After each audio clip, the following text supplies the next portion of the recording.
एक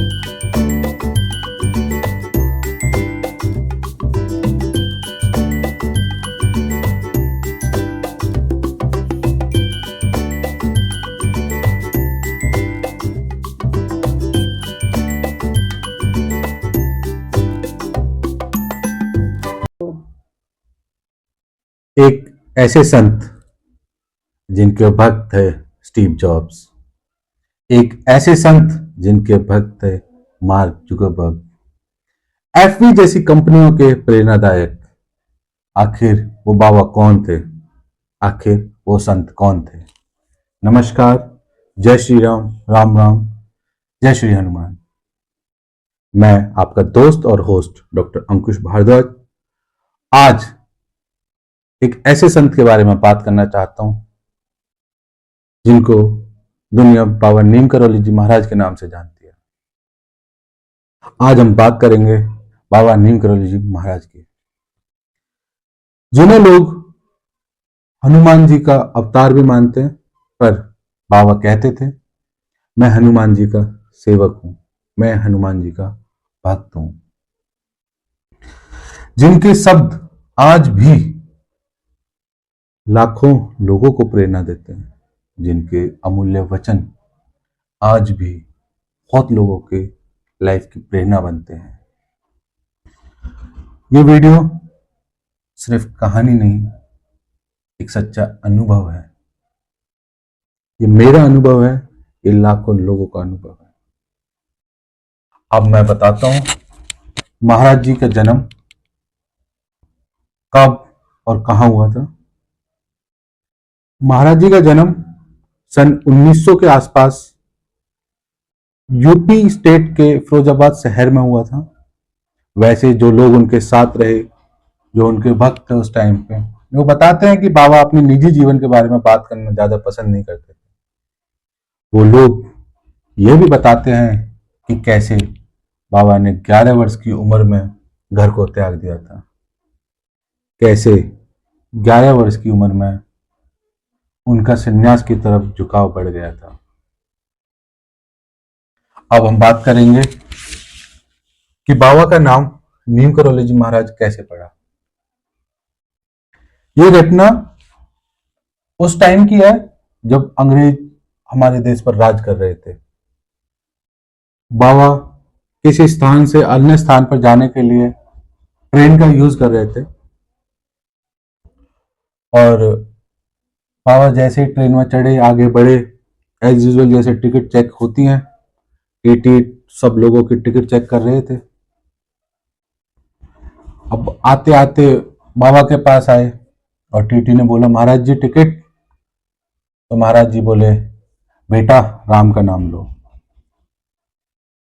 अफसर अंग्रेज और ऊपर से ईगो पूरी, भाई ट्रेन उनकी थी। तो वो बोलता है, बाबा इस ट्रेन में राम का नाम नहीं, टिकट चलती है।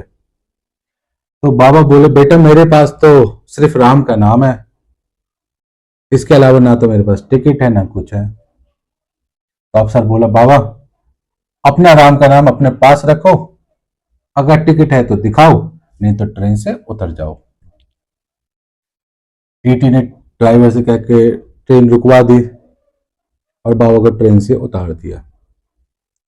बाबा ने बोला, कोई बात नहीं बेटा, जय श्री राम, मैं जा रहा हूं। और वो थोड़ी सी दूर जाकर एक पेड़ के नीचे बैठकर अपने ध्यान में मग्न हो गए। टीटी ने ड्राइवर को बोला कि भाई चलाओ ट्रेन, मुझे जिस बंदे को उतारना तो वो उतर के चले गए। ड्राइवर ने ट्रेन चलाने की कोशिश की पर ट्रेन एक इंच भी आगे नहीं बढ़ पाई। ड्राइवर सतर्क हुआ क्या? ड्राइवर ने ट्रेन इंजीनियर को मैसेज पहुंचाया कि भाई ट्रेन नहीं चल रही है, देखो क्या खराबी आ गई है। इंजीनियर ने ट्रेन का इंच इंच चेक किया पर ट्रेन में कोई खराबी नहीं। सारे लोगों ने आपस में डिस्कशन किया कि भाई हुआ क्या। फिर ट्रेन में जो हिंदुस्तानी बैठे थे उन्होंने याद दिलाया अफसर को, टीटी को, कि भाई आपने कुछ देर पहले हमारे एक संत की साथ बदसलूकी की है, आपने उनका अपमान किया है, क्या पता ये उस कारण से ट्रेन नहीं चल रही हो। अफसर को ध्यान आया, हाँ मैंने एक संत को अभी ट्रेन से उतारा तो है। तो सबने सोचा कि भाई ये जब तक बाबा नहीं मानेंगे ट्रेन तो नहीं चलने की। लोगों ने टीटी को समझाया कि भाई जाके बाबा से माफी मांगो, जाके बाबा से बोलो कि ट्रेन में आए तो ट्रेन चल पाएगी। टीटी ने बहुत समझाने के बाद सबकी बात मानी और थोड़ी दूर बैठे महाराज जी के पास जाकर उनके चरण स्पर्श करके उनसे माफी मांगी और बोला, महाराज मेरे से गलती हो गई, प्लीज आप चलो। तो बाबा ने बोला, कोई बात नहीं बेटा, राम का नाम लो, हम तो ट्रेन में चल लेंगे। बाबा जैसे ट्रेन में आए और बोला, जय श्री राम, ड्राइवर ट्रेन को चलाओ, और उसी वक्त ट्रेन वहां से चल दी। और जिस जगह वो ट्रेन रुकी वो था गांव करौली, और जिस पेड़ के नीचे बाबा ने ध्यान किया था वो था नीम का पेड़। तो जो ट्रेन में भक्त उनके बने, उन सब ने बाबा का नाम नीम करौली जी महाराज रखा, और उसी नाम से ज्यादातर लोग उनको जानते हैं, पहचानते हैं और मानते हैं। मैं बताता हूं बाबा जी का और हनुमान जी का क्या संबंध था।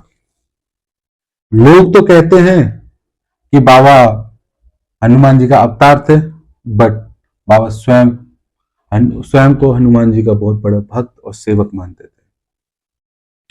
बाबा जी कहते थे, अगर आपके जीवन में कोई भी कष्ट है, कोई भी दुविधा है, तो हनुमान जी का नाम ले, सारे संकट टल जाएंगे। राम का नाम ले, सारे संकट टल जाएंगे। बाबा ने करोड़ों लोगों को हनुमान चालीसा का महत्व समझाया, उनकी शक्तियों से अवगत कराया। बाबा ने बताया कि आपके जीवन में कोई भी कष्ट है, कोई भी दुविधा है, राम का नाम ले, हनुमान जी का नाम ले, सारे संकट क्षण में टल जाएंगे। जो लोग दिल से बाबा पर आस्था रखते हैं, उन्हें बाबा से कुछ कहने की जरूरत नहीं पड़ती।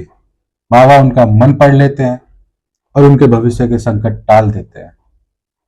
बाबा कहते हैं कि सेवा करो, भक्ति करो, सारे संकट अपने आप टल जाएंगे। अब मैं आपको बताता हूं कि बाबा ने कुछ ऐसे अमूल्य वचन जो हमारे जीवन को जीने के तरीके को समझाता है, जो हमें बताते हैं कि हमें जीवन को कैसे जीना चाहिए जिससे हमें कोई दिक्कत ना आए। बाबा कहते हैं, प्रेम ही जीवन का सबसे बड़ा साधन है। अगर आपके मन में प्रेम नहीं है तो आप भक्ति नहीं कर सकते। अगर आपके मन में किसी के लिए भी द्वेष की भावना है तो आपकी भक्ति व्यर्थ है। भक्ति का सबसे पहला चरण ही प्रेम है। आप संसार से प्रेम करो, सब लोगों से प्रेम करो, भक्ति अपने आप आएगी। बाबा कहते हैं कि किसी को दुख मत दो। बाबा कहते हैं, हर नर में नारायण है। अगर आप किसी को दुख दोगे तो भगवान को दुख देने बराबर है। भगवान आपको दुख देंगे। बाबा कहते हैं, किसी को दुख मत दो, प्रेम से रहो, भगवान का नाम लो और सेवा करो। भक्ति ऐसे करो कि आपके अलावा किसी को पता ही ना हो कि आप भक्ति कर रहे हो। भक्ति बिल्कुल चुपचाप शांत मन से करनी चाहिए। बाबा कहते हैं, अगर सच में आप सच्चे भक्त हो तो चुप रहो, भक्ति करो, सेवा करो। बाबा ने 11 सितंबर 1973 को अपना शरीर त्यागा था। वो स्थान था महावृंदावन।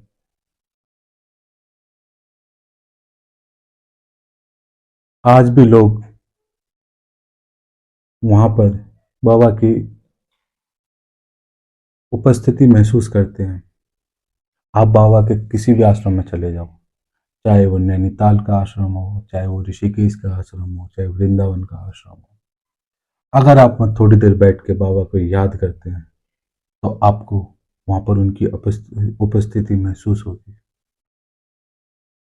पर आपको बाबा के बताए हुए रास्तों पर चलना पड़ेगा, को सबसे प्रेम करना पड़ेगा, आपको किसी को दुख नहीं देना, आपको सेवा भाव रखना है।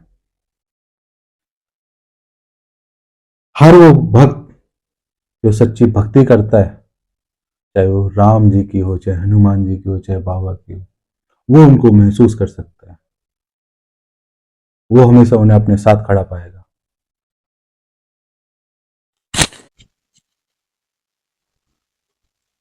बाबा न्यूरोलॉजी शायद शरीर में नहीं है, लेकिन जो उन्हें दिल से याद करता है, बाबा जी आज भी उनके साथ होते हैं।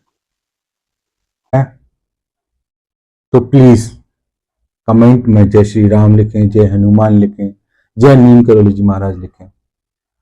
वीडियो को लाइक करें, शेयर करें एंड प्लीज हमारे चैनल को सब्सक्राइब करें। ऐसे ही मैं हमारे महाराजों के बारे में, हमारे गुरुओं के बारे में, हमारे ऋषि मुनियों के बारे में, हमारे सनातन के बारे में मैं कुछ ना कुछ आपको बताता रहूंगा, आपके सामने आता रहूंगा। जय श्री राम।